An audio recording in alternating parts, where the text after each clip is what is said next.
Professor Roger Clark and Mr. Doug Bando of the Cato Institute. And if everybody has food and is comfortable, then let's get started. I'll give you guys a couple seconds to sit down and get comfy, and then we'll do introductions and proceed from there. So this event today is sponsored by FedSoc, APALSA, and NSLA. So thanks to Erica, Tom, John, everybody, and my e-board as well for helping us get all this together. Thanks to Erica for picking up the delicious food. And I guess I had to carry the water pretty far, but I'm not going to count my own back for that. I'm just kidding, I am. And everyone's seated, let's get started.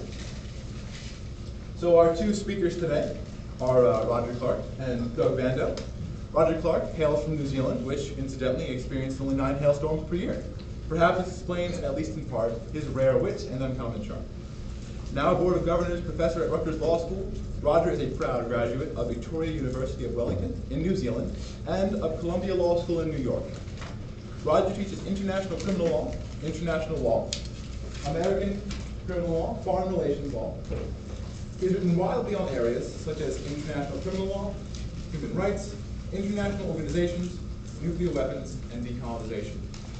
In 1995 and 2017, Professor Clark represented the government of Samoa in negotiations to create the International Criminal Court, to get it up and running and to enable it to exercise its jurisdiction over the crimes of war. He has appeared in the International Court of Justice on behalf of Samoa and the Marshall Islands in cases involving nuclear weapons. So thank you for amazing Professor Clark.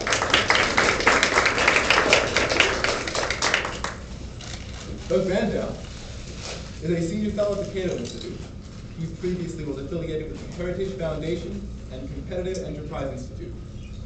He also served as a special assistant to President Ronald Reagan. He writes a weekly column for the American Conservative Online. Previously a columnist for Forbes Online and antiwar.com, a nationally syndicated columnist with Copley News Service, and editor of the monthly political magazines Newsweek.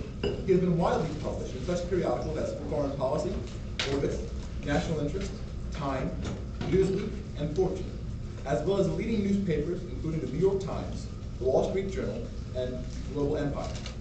The Korean Conundrum, America's troubled relations with North and South Korea, Tripwire, Korea and U.S. foreign policy in a changed world, and The Politics of Plunder, Misgovernment in Washington.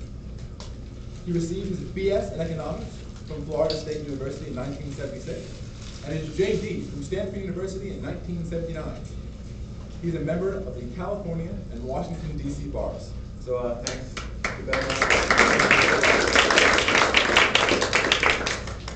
So if you guys have any comments you'd like to make just to get started on just where we seem to be right now in the news with North Korea, you can make any opening comments you like. And if there's not what you have to say on that, we can get right into questions. Well, we're living in interesting times. We have a president with a unique style of governance, which applies for international issues as well as domestic. North Korea has been an adversary of the United States for 70 years. We had a very hot war back in 1950 to 1953 that brought in China. Very intense. There's no peace there. It's an armistice. That's still technically a state of war. It's turned hot at different times. If you go there, you have to stop by the Victorious Fatherland War Museum. It's a wonderful, wonderful place with massive bronze reliefs showing how Kim Il-sung and a few of his buddies almost defeated the American imperialists. But one of the hallmark exhibits is the USS Pueblo on the river right next to the museum. And the guide in English will helpfully point out the bullet holes when the North Koreans shot it up and seized the boat 50 years ago. Held the Americans for about a year. And the Johnson administration considered going hot in a war, but they were afraid of the consequences and reignited the Second Korean War. So that's kind of been the pattern. There have been, back in 2010, the North Koreans sank a South Korean ship, bombarded the South Korean island, put the South Koreans very much on edge, needless to say.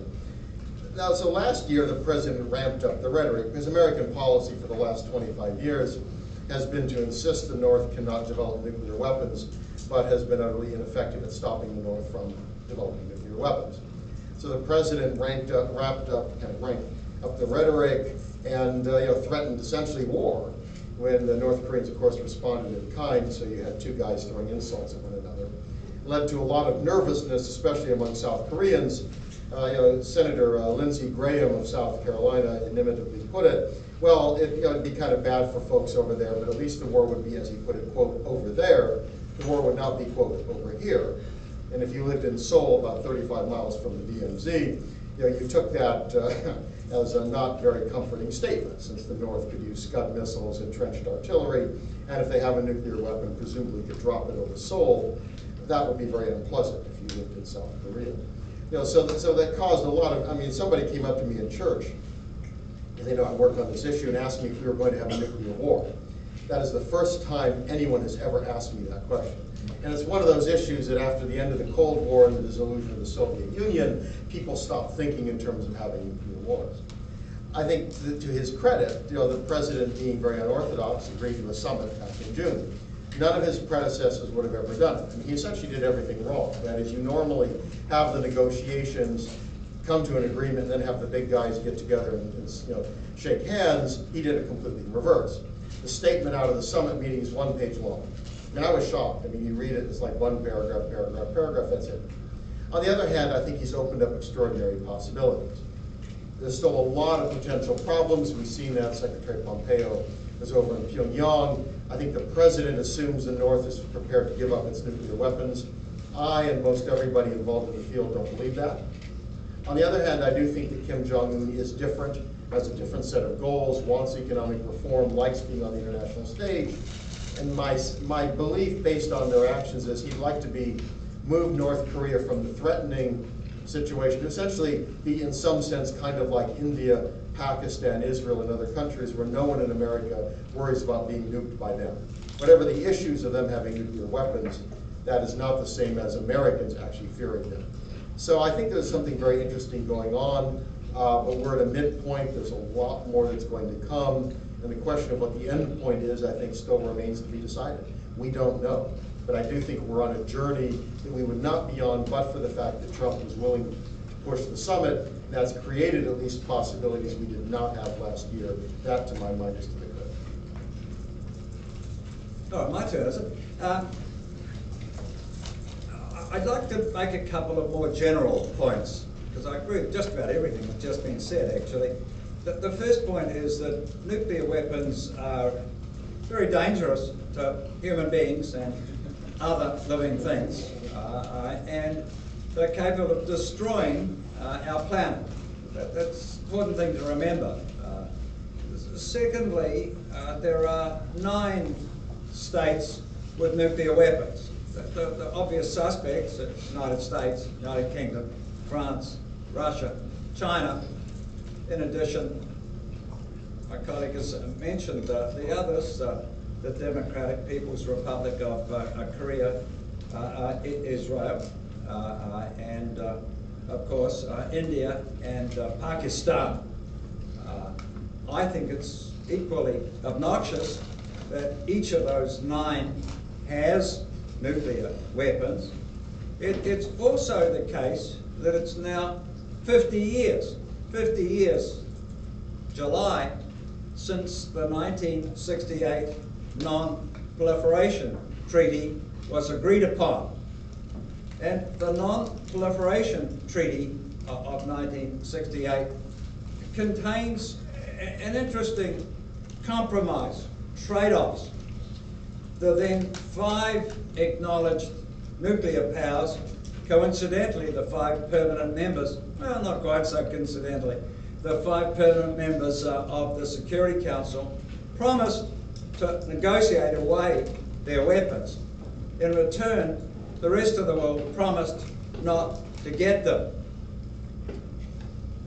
Now, needless to say, the happy owners of the bomb have not been enthusiastic about getting rid of them. That part of the treaty has been very, very hard to enforce. The P5, the permanent 5 members of the Security Council, have consistently avoided getting into that negotiation. They won't even agree on an agenda, let alone the shape of the table and exactly how it's going to happen. Now, Let me just read you from Article 6 of the NPT.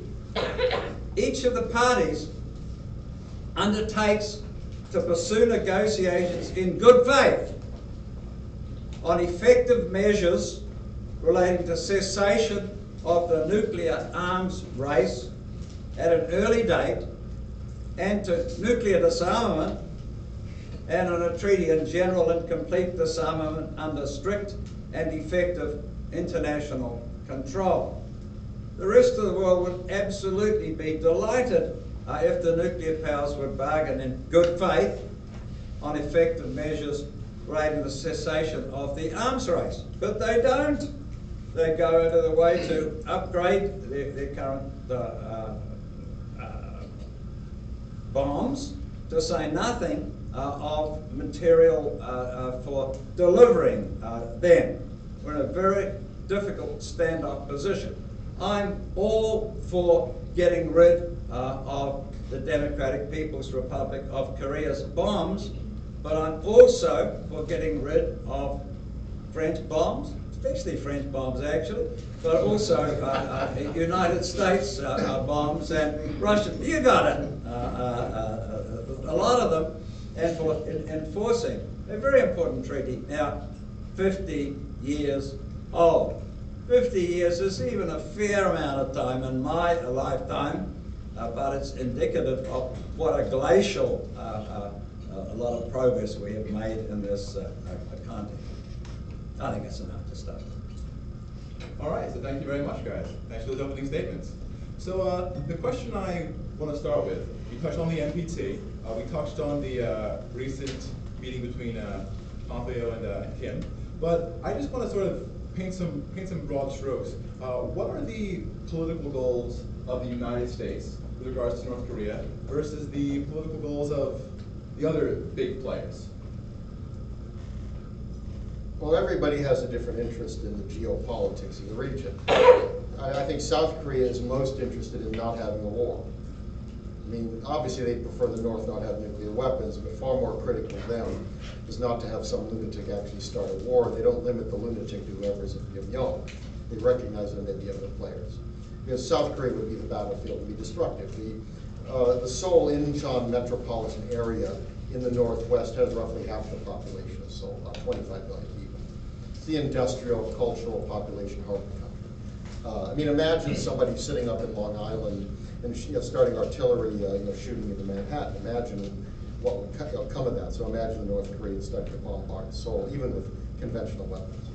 I mean, the Japanese certainly don't want a war because they're afraid they would be caught up in it.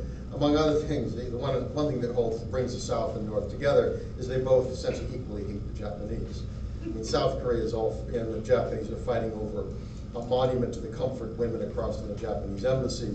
The comfort women who were forced into prostitution by the Japanese army during World War II.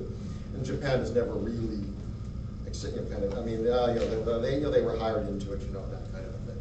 I mean, it's an extraordinarily ugly episode. The problem is these countries fight over history when in fact they have a common interest in dealing with North Korea. But the North Koreans probably would use weapons against Japan. So Japan clearly doesn't want a war. They certainly want the nukes gone. Russia wants to be a player, doesn't play nearly as important role now. I think for the most part, Putin is most interested in having some involvement. They have a very small border with North Korea, but they want to be part of that. They want their influence to be held. And I think they're happy to use this in playing with the U.S. They don't like the U.S. at the moment. They use this to cause us trouble. China's the main other player. China's basic interests, I think, are they do not want to have a collapse. Imagine Mexico collapsing, civil war, loose nuclear weapons, millions of refugees running across the Rio Grande. No American would want that. The Chinese don't want the same. The second is the Chinese do not want reunification allied with America, U.S. troops on the border. They went to war in 1950 to stop that. They're not going to go to war now, but they also have no interest in handing the peninsula to the U.S. as a containment vessel as part of a regional containment system. The North, I think, wants to survive as an independent power, as they put it to me. I visited there twice. They want to preserve their social system. They saw the German reunification. They know what happens with reunification. And they've seen the U.S. and regime change. They watched Libya, where a dictator was dumb enough, in their view, to give up nuclear weapons and missiles, and it didn't end well. If If you want to see what happened to him, go to YouTube. You know, he was pulled out of a culvert, and what happened afterwards, none of us would want to have happen to us. The North Koreans are quite aware of that. So if they're willing to give up nukes, it requires them actually believing that won't happen, which I think is a major problem.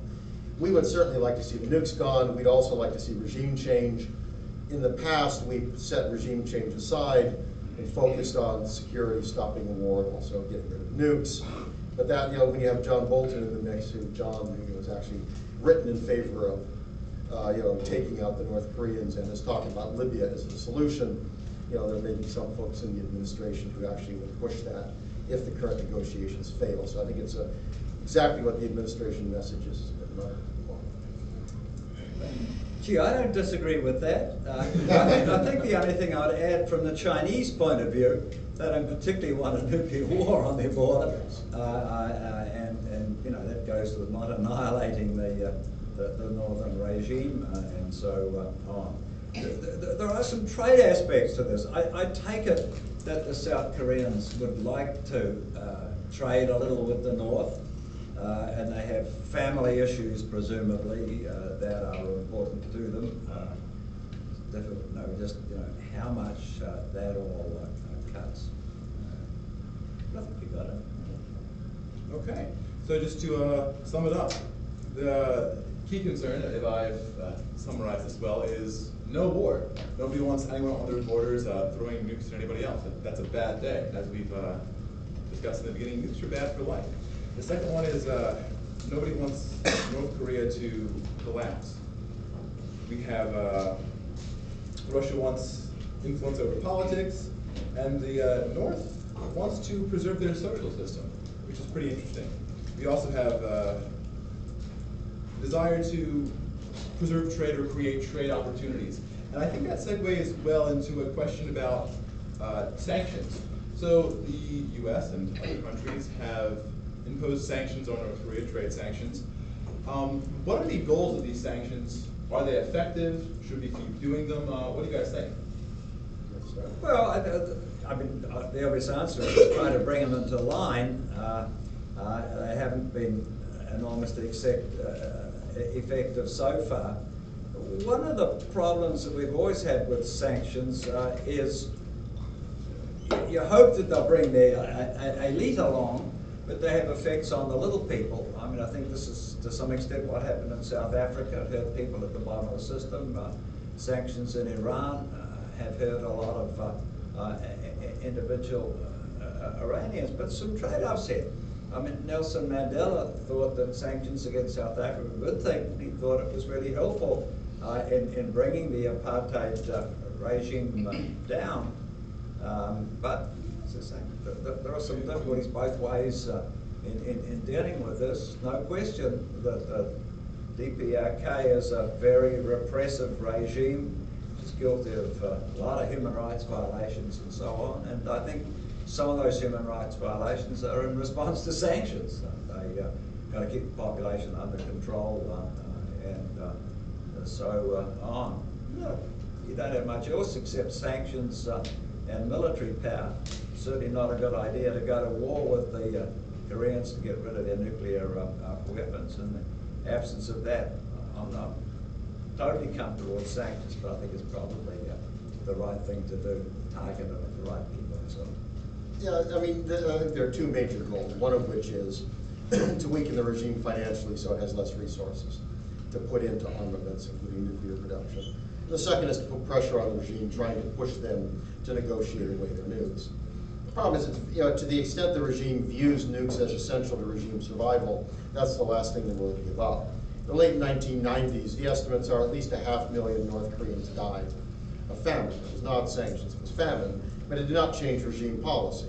The point is, if you live in the countryside, you're at the bottom of the heap. You have a very complex social classification system.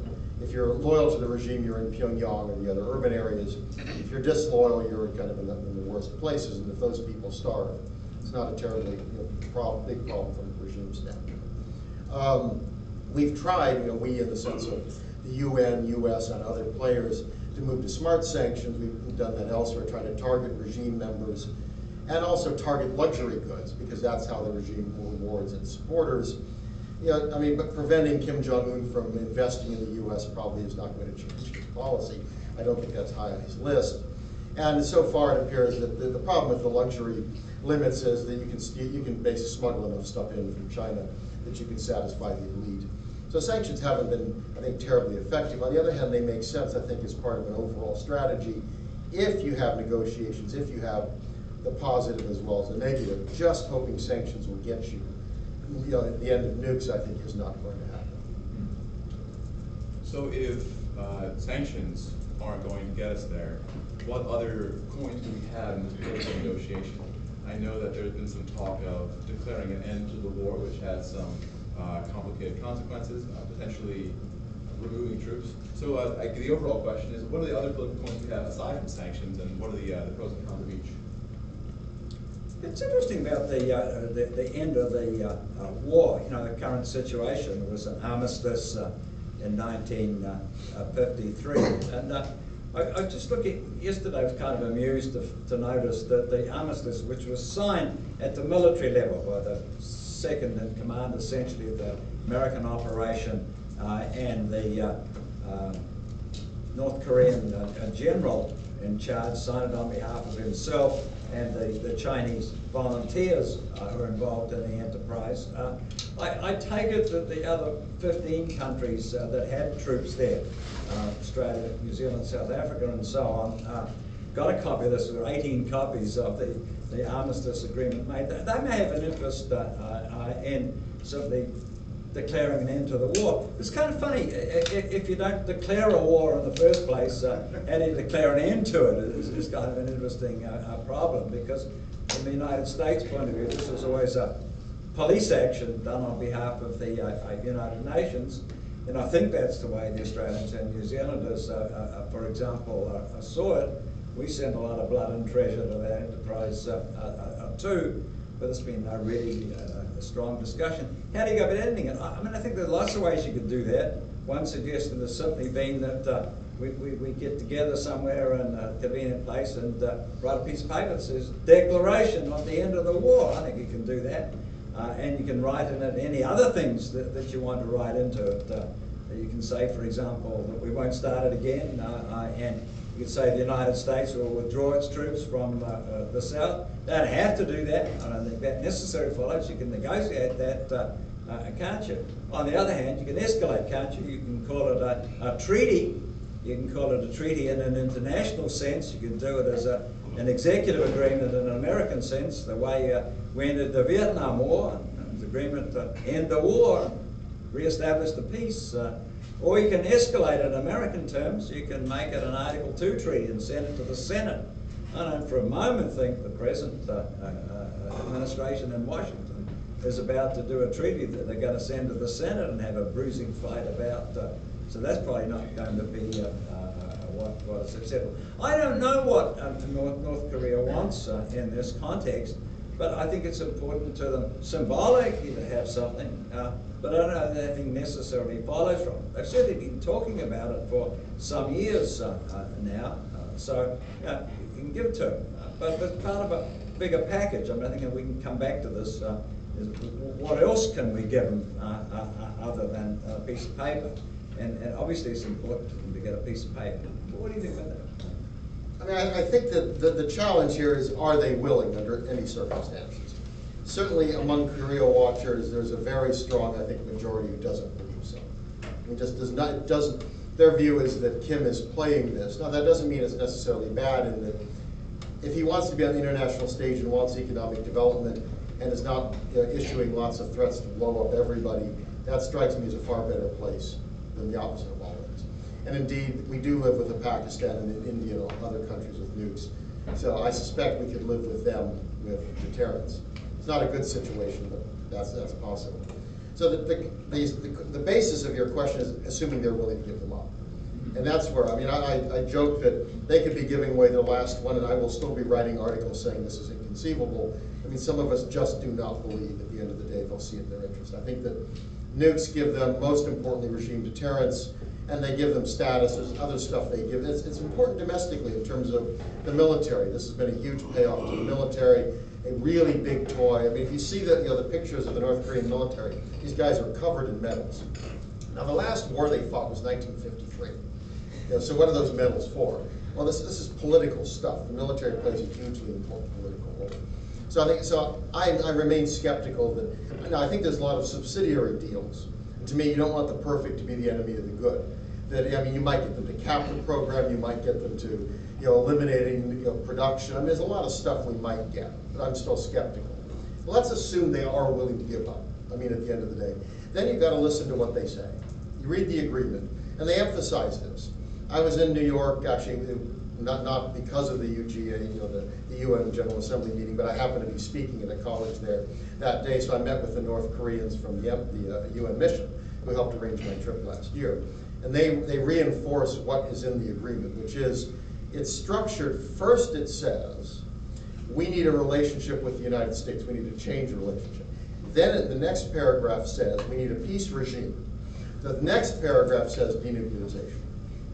So what their argument is, that the only way to deal with their, and let me just say, understandable fears after watching Saddam Hussein, after watching Libya, after watching Afghanistan, understanding America's temptation to engage in regime change, and a willingness to do so, that the fact that they could not stand up to the US on conventional terms. That if that's your perspective, you want to be able to believe, at the end of the day, giving up your nukes, that's not going to happen. Which means they will not give their nukes at the start. The vision that they will hand everything over to us, get rid of all their leverage, and then trust things will work out well. When John Bolton has been writing articles saying the U.S. should launch a preventative war, he happens to be your national security advisor, very unlikely. So to me, then that means first you have to establish relationships. So to me, part of that are more negotiations, it's get rid of the travel ban, I think we should have diplomatic relations. I think it'd start low, consular. Imagine the Cold War without talking to the Soviet Union. Imagine a Cuban Missile Crisis where there was no opportunity for the Attorney General, who happened to be the President's brother, to wander by the Soviet embassy and have an off-the-record chat with the ambassador. Imagine if there was no contact. That would have been a much scarier world. Indeed, if we'd had relations with China in 1950, there's at least a possibility we could have avoided Chinese intervention. They did not want the US and UN on their border. I think there's a fair chance if we'd stopped midpoint, left a buffer state, basically eliminated the regime, pushed it further north, we might very well have found a world in which the North would have been relatively harmless, the Chinese would not have come in. We had no contact. They tried to send us messages through India, where the foreign minister of China is talking to the Indian ambassador, and then the Indian government's trying to tell us. Didn't work very well. So my reaction is that establish the relationship, offer scholarships, do things to suggest a more positive relationship can come. Second, I think something, whether it be a peace treaty, a peace declaration, whatever for the peninsula, it's a peace regime. But we want to say the war's over. We want to suggest there's something else. So to me, that would be part of it. And I think you can offer into that. Then you can pull the U.S. troops out. The South Koreans don't need them. They have 50 times the GDP and twice the population. If you get rid of North Korean nukes, why would you want to have troops there? I think you throw, so you want to, I don't know if it'll work. The problem is the only alternative is to do as the president did last year, which is threaten war. Or you can simply launch a preventative strikes at nuclear facilities. Problem is we don't know where they all are. The weapons are probably buried very deep. And from the North Korean mindset, I think preventative strikes will be seen as the first stage of regime change. That is, we take out their most serious weapons, and then we take out the regime. And the risk of triggering a war, they can't reach us with nukes. They don't have the long-range capability of targeting. We don't think they have missiles that can survive warheads coming down, but they probably could drop one on Seoul, and they might be able to drop one on Tokyo. We don't want to take any chance on that. So I'd say take into account what they say and look for midpoints. Get inspectors in. Make sure they don't have testing. They've stopped testing. That's very good. Look for things along the way to push forward and be prepared. It's quid pro quo. If they got to do something, we do something. If they do another thing, we do another thing. So I know that some people may have class at 1. I just want, can we raise our hands, people who have to go at 1? Oh, okay, I want to so, go to Q&A. amongst the students who have to leave at 1, if you have any questions, feel free to ask them now. You mentioned that North Korea doesn't have long-range missile capabilities, so they really can't hit the U.S. Now, really, the only problem we see is that they could hit Seoul, our ally. What, if any, consideration have the South Koreans given the U.S. for essentially taking out their bully? Why do more Americans have to die than already died in the Korean War? Why do more Americans have to die or, risk dying to essentially do a job that South Koreans should be doing themselves? Well, the problem is, from a South Korean standpoint, any war, even if they win, is extraordinarily costly. So I think this is simply a risk calculation.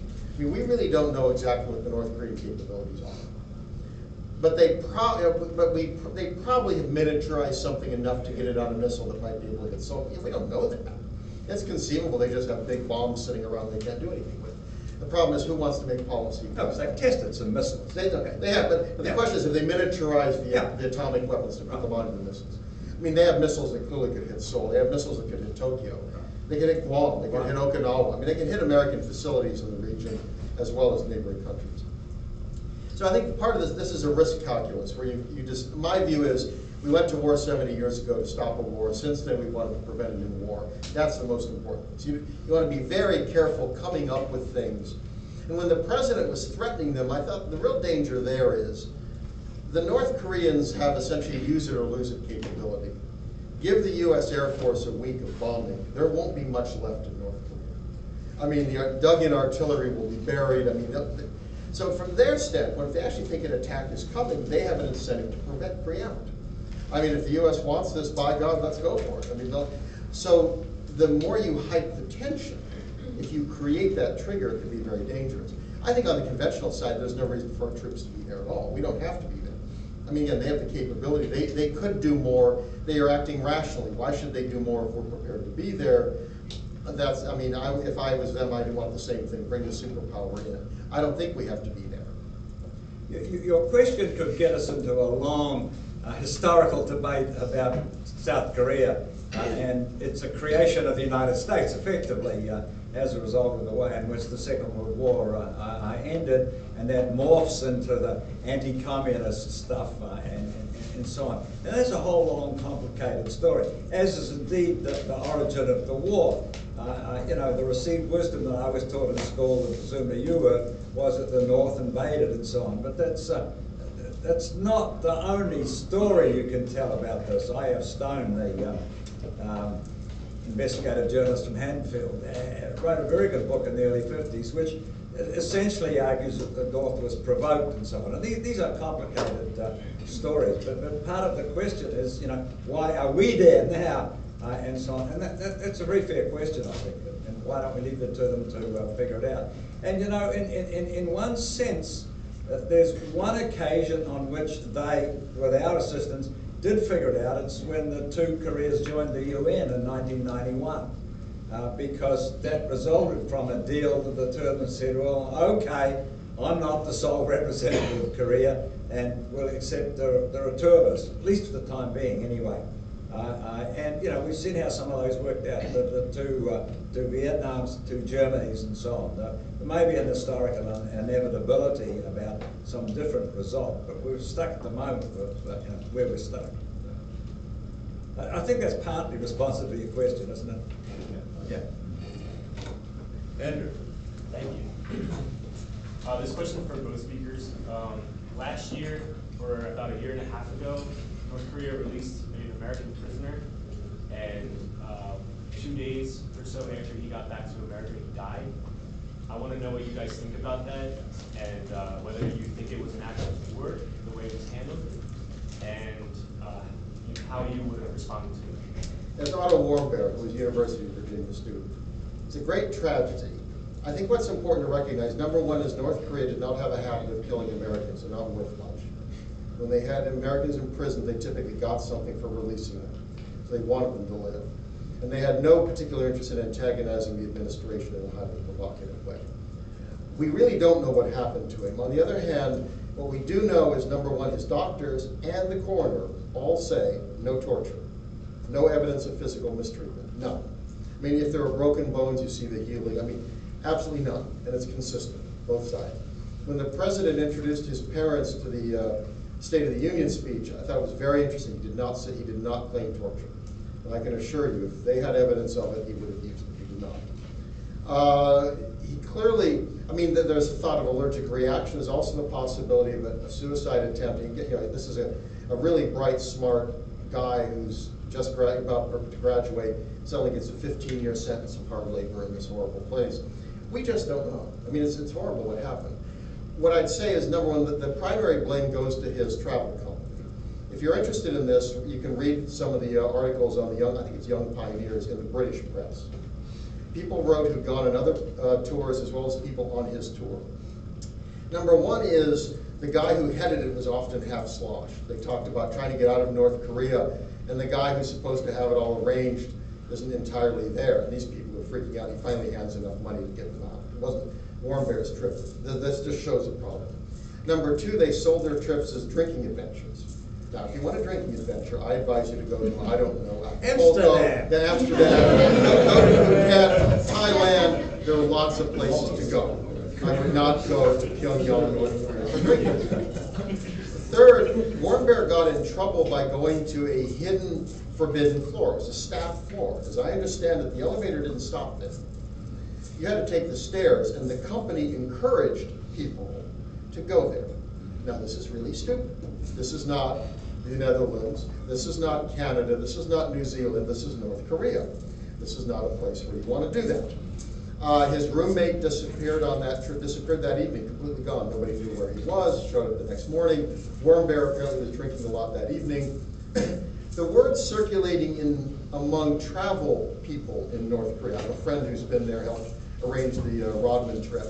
There's no way to kind of prove this, so I've never written it. The rumor was that what they found him doing was not stealing the poster, which I stole a towel on my first trip. And I wasn't worried about imprisonment, but I used to be a jogger. I'm not now because of my knees. But I actually wrapped my wet jogging shorts in the towel, so if they opened my luggage, I could explain it. Oh, I'm so sorry. And my friend commented he stole stuff on one of his trips. They laughed at him and they charged him for it. Let me take it. It's theft. Theft is not insulting. What they hate is insulting. The rumor was that what he did is took a picture of himself peeing on a picture of the Supreme Leader. That is very bad. It's not only insulting, but if you're taking a picture, you want to put it on social media. I can't prove that, but that makes a lot more sense. They would never show that. It's far too humiliating. You know, I mean, what happened was awful. The thing is, 1,000 Americans visited that year. He was the only one arrested. I walked out of my hotel when I was in Pyongyang one morning last year, and I heard Christian worship songs in my hotel in Pyongyang. It was interesting. I turned the corner, and if any of you have ever gone to an evangelical church, it's very typical of evangelical songs. A guy's there with a guitar, people are sitting around on couches and chairs. It's the kind of songs they sing at my church. So I didn't want to interrupt them, it's kind of tacky, but the second morning they were breaking up, and I engaged in conversation. They were with a group called Christian Friends of Korea. It turns out the woman heading it was the sister-in-law of a friend of mine who had his own foundation. He grew up in South Korea, son of missionaries. And she said they investigated every case, about 17 Americans over the last decade or so. Every one of them did something. Nothing we would consider to be worthy of punishment, but the point is the North Koreans didn't kidnap people. The North Koreans went after people who did things that really, like the guy who got it worst was he walked across the alley, he had a Bible and wanted to preach. You know, that, you're heroic, but that doesn't go over well. It's a bad thing, but it's not a reason not to allow travel, would be my argument. Do you think on that? No. I must confess I started thinking about a slightly different problem. Let's accept it's good to give back a prisoner. But more importantly, one of the things that one has to think about in dealing with the Koreans or anybody else are confidence-building measures. And I think it's very interesting that one of the things that emerged from the Singapore meeting was returns of some of the missing in action from the Korean War. And I think from the Korean point of view, it obviously was a very important move. That, you know, we've got something we can give here, and we can show that we're operating in good faith. And the interesting thing is, you know, what other kinds of things we can do to show we're operating in good faith. One of the things the North Koreans has asked for is security guarantees. I'm not so sure what a security guarantee is in this context. I mean, one thing's clear, that the United States between, 1958 and 1993 was in breach of the armistice agreement by stashing nuclear weapons there. That they got by that. You don't want American nukes in the South. I mean, that's clear enough. On the other hand, I take it that the American nuclear subs that tool around the Pacific pop into South Korea from time to time, as they pop into Japan. And they would pop into New Zealand, except the New Zealanders won't let them do that. That's one of the things I assume you can promise. There are all sorts of little things like this, like giving back the missing in action, agreeing not to do this, and maybe just a promise as part of the peace declaration or whatever. We promise not to use nukes first on you, you know, no first use or something of the kind. There are lots of things I think that you have to think about. I haven't seen any of them really discussed in the press anyway. But what do you do to build confidence is I think the thing. Giving people back is one, but you know, that's a whole interesting account of that particular story, which I think is accurate. Thank you, thank you. Are there any other questions? You have a question? Sure. On this? You know, you often hear something along the lines of what you said, that the current agreement with North Korea is a product of the personalities, that you had the threat of war, that maybe Kim Jong thought that President Trump was bold enough or whatever enough to carry it out, and therefore, you know, he chose, you know, a place on the global scene and you know, economic security and so on. Do you think we can learn anything from that experience when it comes to Iran and the Iranian regime? And you know, keeping in mind, especially that they have more proxies and more non-nuclear, aggressive, or you know, other interests being pursued in the region. Well, the agreement with Iran was probably the most comprehensive we've ever seen in terms of test inspections and everything else. I mean, there's a great irony where the president accepts a one-page agreement with the North, in which the North says, yes, we will denuclearize. But in fact, we have different definitions of denuclearization. The North typically includes the South, includes U.S. weapons. We just think about the North. It doesn't define it, nothing, no specifics, just one page, while the president tore up the Iranian one.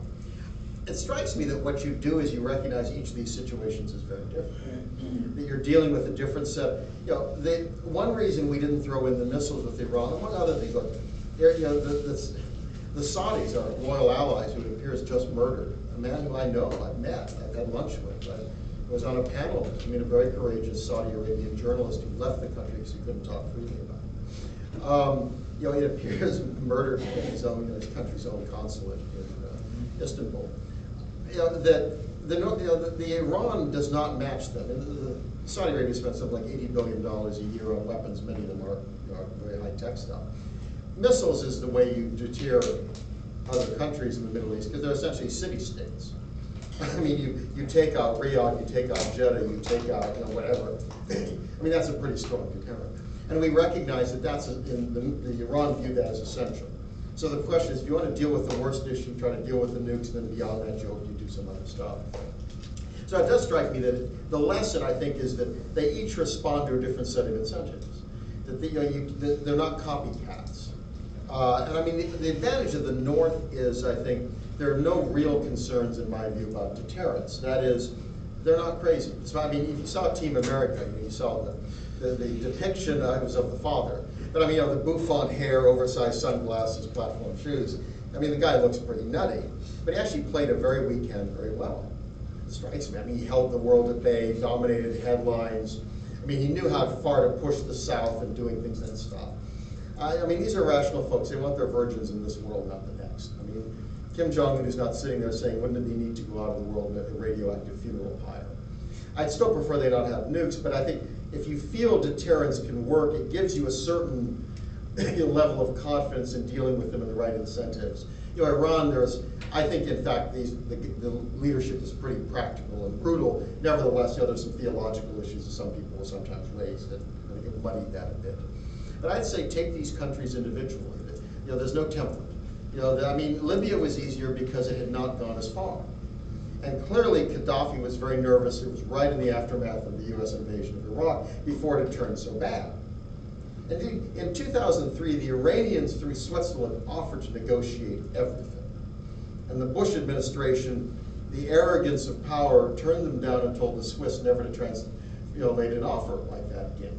But it really was the moment, because the Iranians offered to talk about not just nukes, but geopolitical issues. And we blew them off. And they feel much more secure now because they have proxies, they have deterrence, and the US has had so much trouble in the region. So I think, you know, we don't overreach, recognize individual circumstances. You know, especially international agreement with Iran, you've torn it up. We now have the Europeans working with the Russians and Chinese to limit American financial reach. This is extraordinary.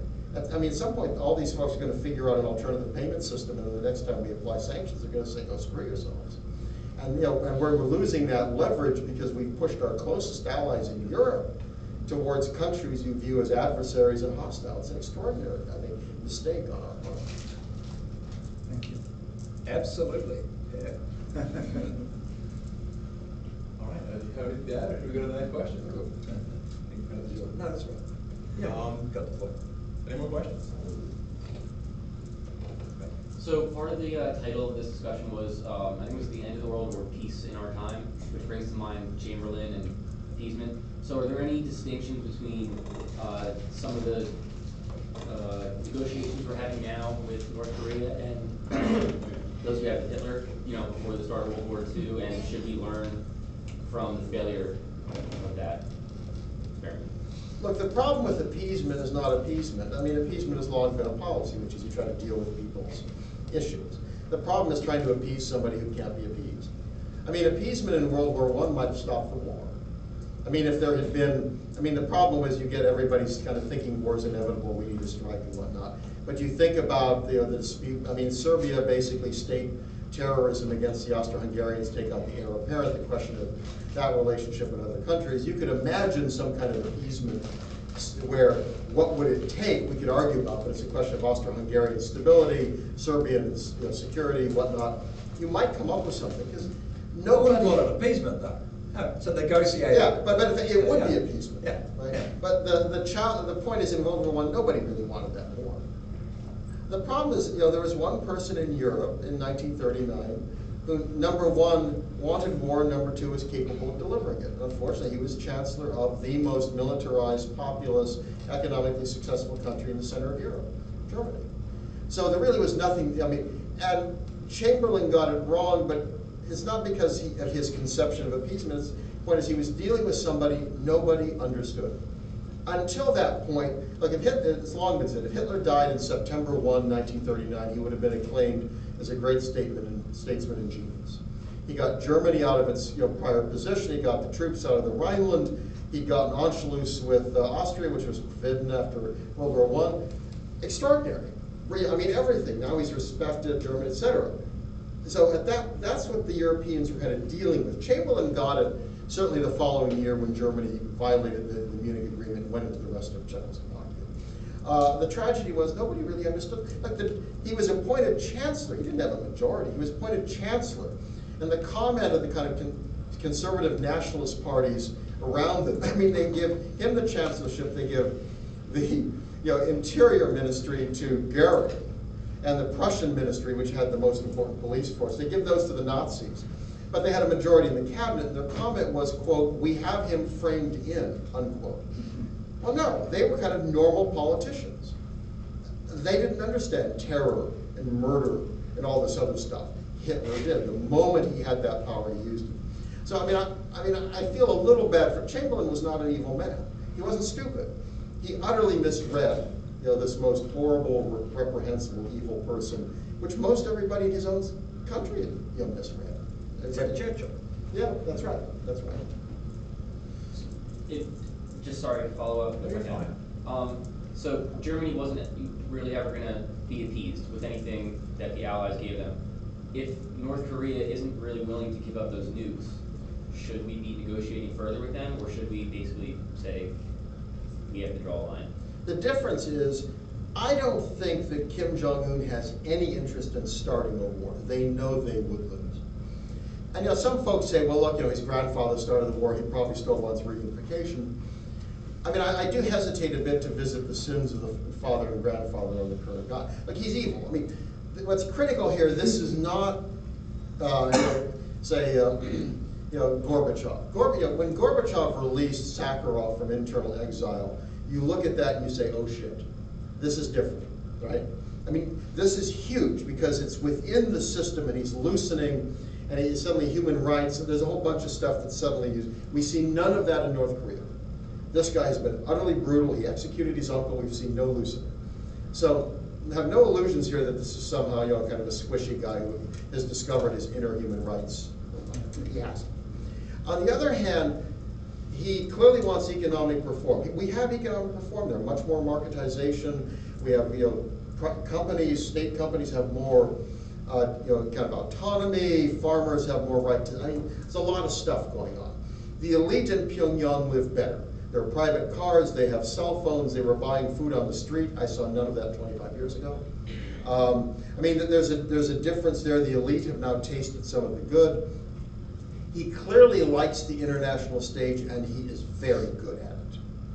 I mean, the way he's handled the summits, he brought his wife along. His father and grandfather never showed wives, consorts, whoever they were. This guy's showcasing her. She's quite attractive. She likes designer stuff. Now, they may be fakes, but I mean, the point is, you get us. I mean, in Singapore, he strolled along looking at this incredible city-state, and it was broadcast in North Korea.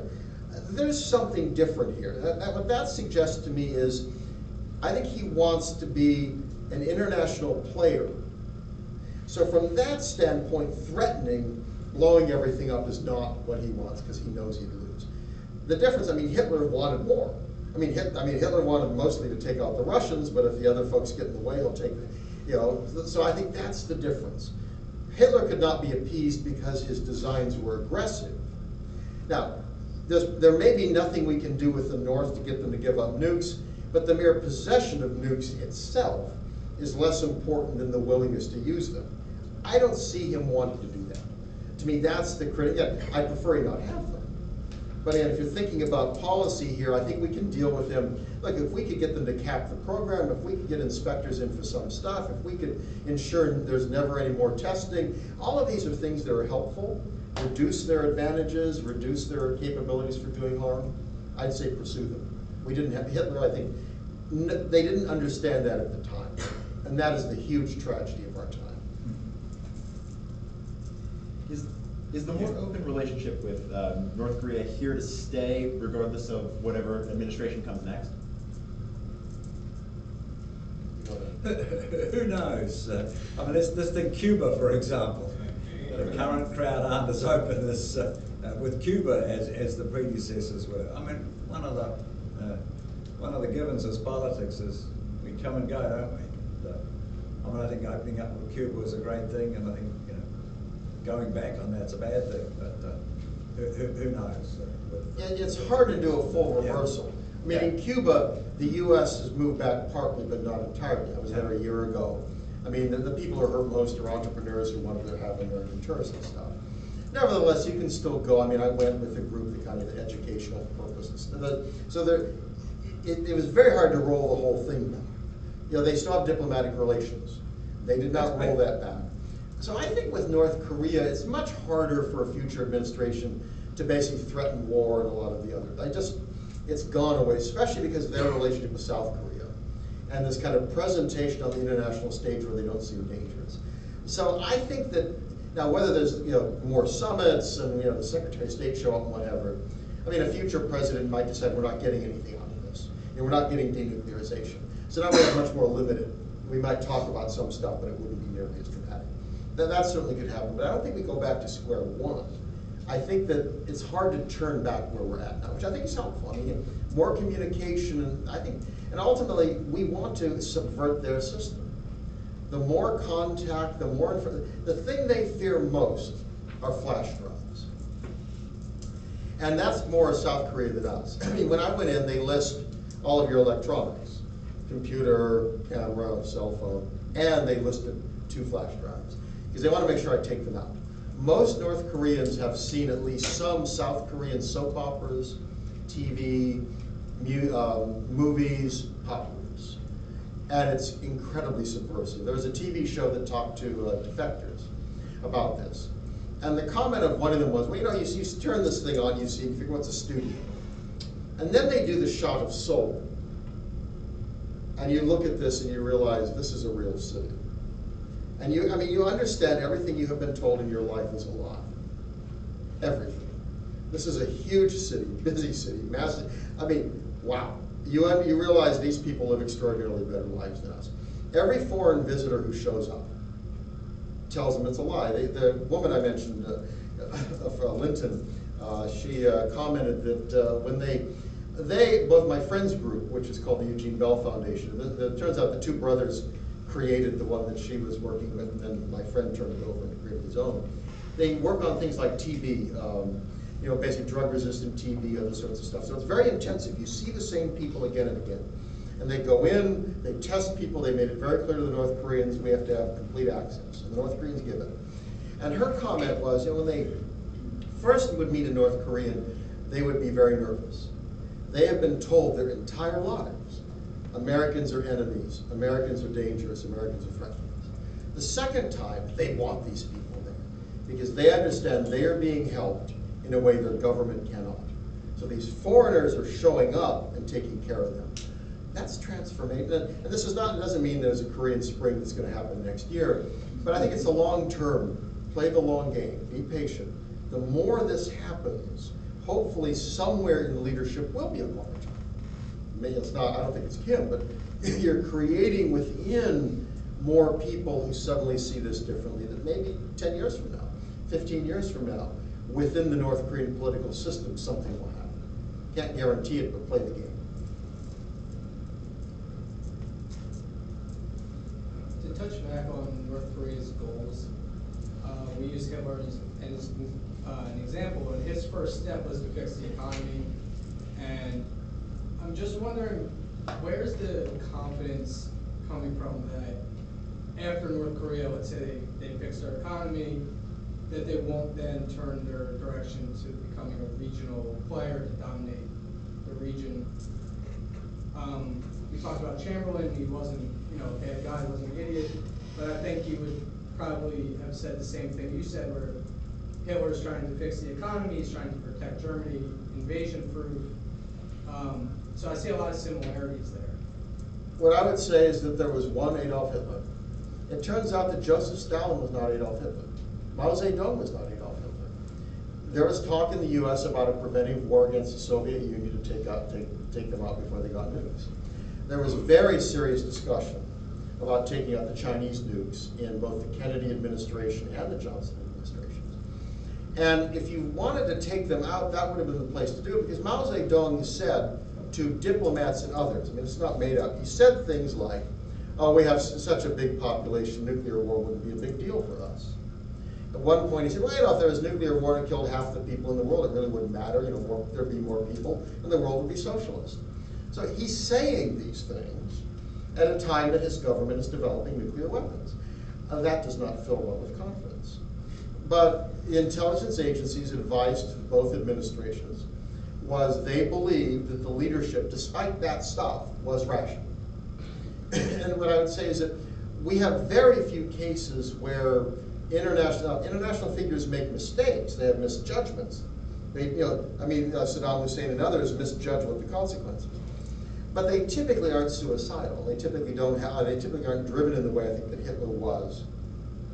And I look at Kim Jong-un's behavior and I see nothing to suggest that he is suicidal. So then it's a question of, does he actually believe a country of 24, 25 million people, one of whose neighbors is China, which is the second most economically powerful country, second biggest spender on the military, rising power, extraordinarily important. The other neighbor is the Soviet Union, which has 1,500 nuclear weapons like the United States.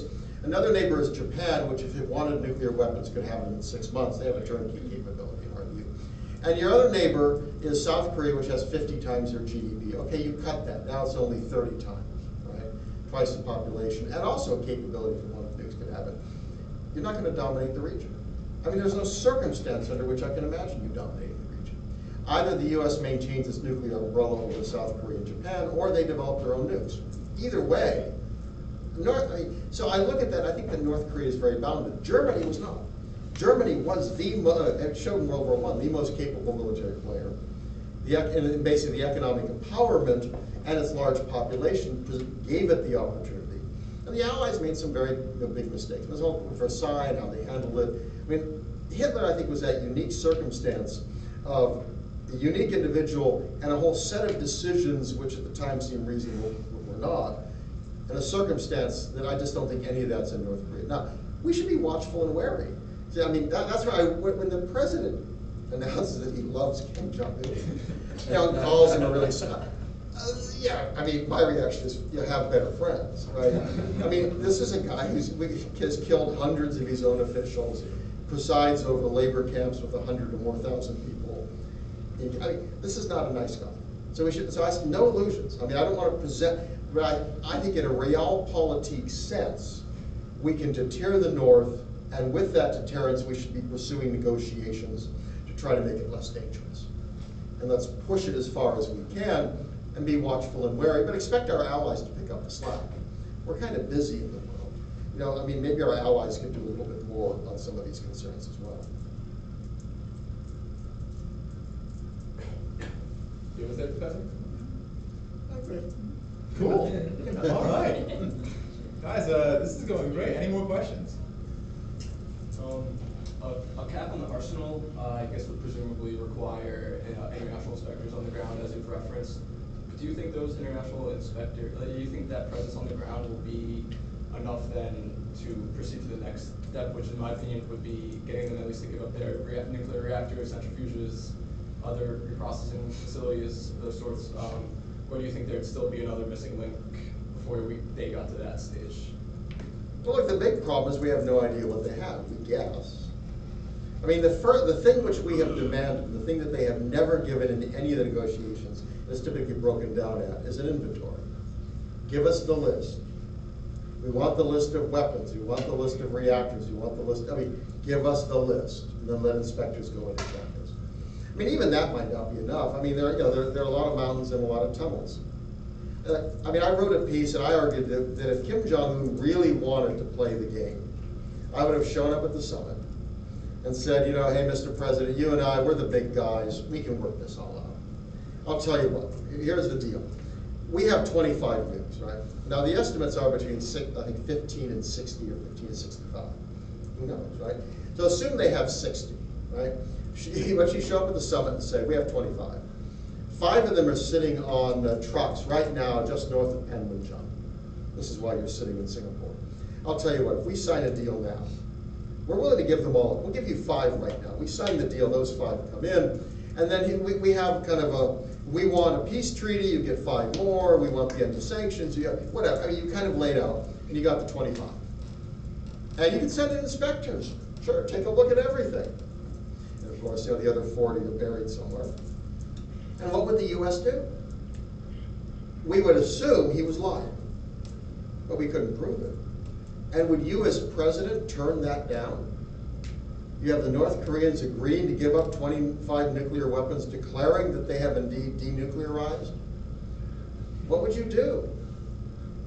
I mean, I think it would have been an extraordinary kind of ploy. Because if I was president, I'd probably say, well, what the heck? There's no way that we can prove them otherwise anyway. This is a fantastic victory. And it probably stops them from producing a lot more and whatever, and what the heck, But so the problem there is it's very hard to know what they have. The starting point is to get an inventory and check it. We're going to have real trouble even if they give us an inventory proving that that's it. But imagine if we could shut down everything that we knew of in terms of plutonium production. That would have to help limit their potential, even if it didn't stop it all. So that's why I say look for the good, look for those partial agreements, try to get stuff along the way. I mean, the fact they're not testing is very good. They can't perfect and miniaturize their nukes. If they can't test the missiles, they can't perfect long-range missiles to hit the United States. That's good. So let's keep that. That's worth something. I say, yes, stop the military exercises, reward them, give them something. So the point is, build on that. Get inspectors in, get them to dismantle some stuff. Yeah, they said they'll allow inspectors in to go check the former nuclear test zone that they said they dynamited. Well, the mountain may be worthless now because we think there may have been, some internal collapse, and they probably can't test that because they get radiation out. It's near the Chinese border. The Chinese would be very unhappy if that happened. And they could dig somewhere else if they wanted. That's not a very big step, but okay. I mean, you take what you can get and push it. Dismantle a missile facility. Give them things we want, and let's get some stuff going. And push for the inventory. Even if they lie to us, if we get inspectors in, if we can prove they're lying, if we can find some stuff, that's helpful. And Iraq and Iran suggest that inspections work. There were no nukes in Iraq. Very important proposition. Now, you can't be 100% sure, I concede that.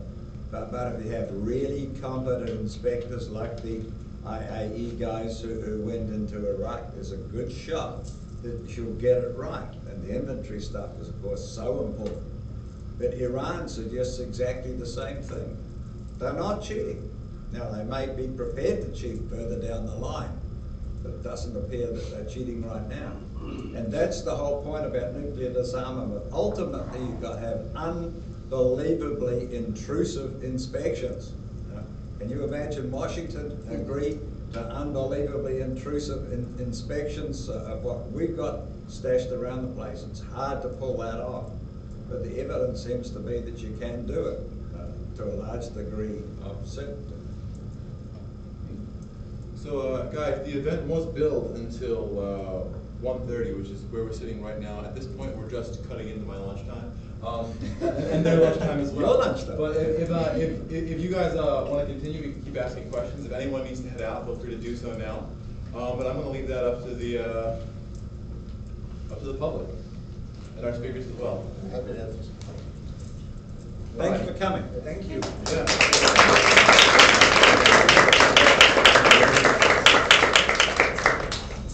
Guys, thanks for coming out today, and thanks to all the folks who put in applications to be 1L rep. I hope you've all received the next steps in application. And for anyone who is available, there is something at UPenn tomorrow evening at 6. It's debate on mismatch.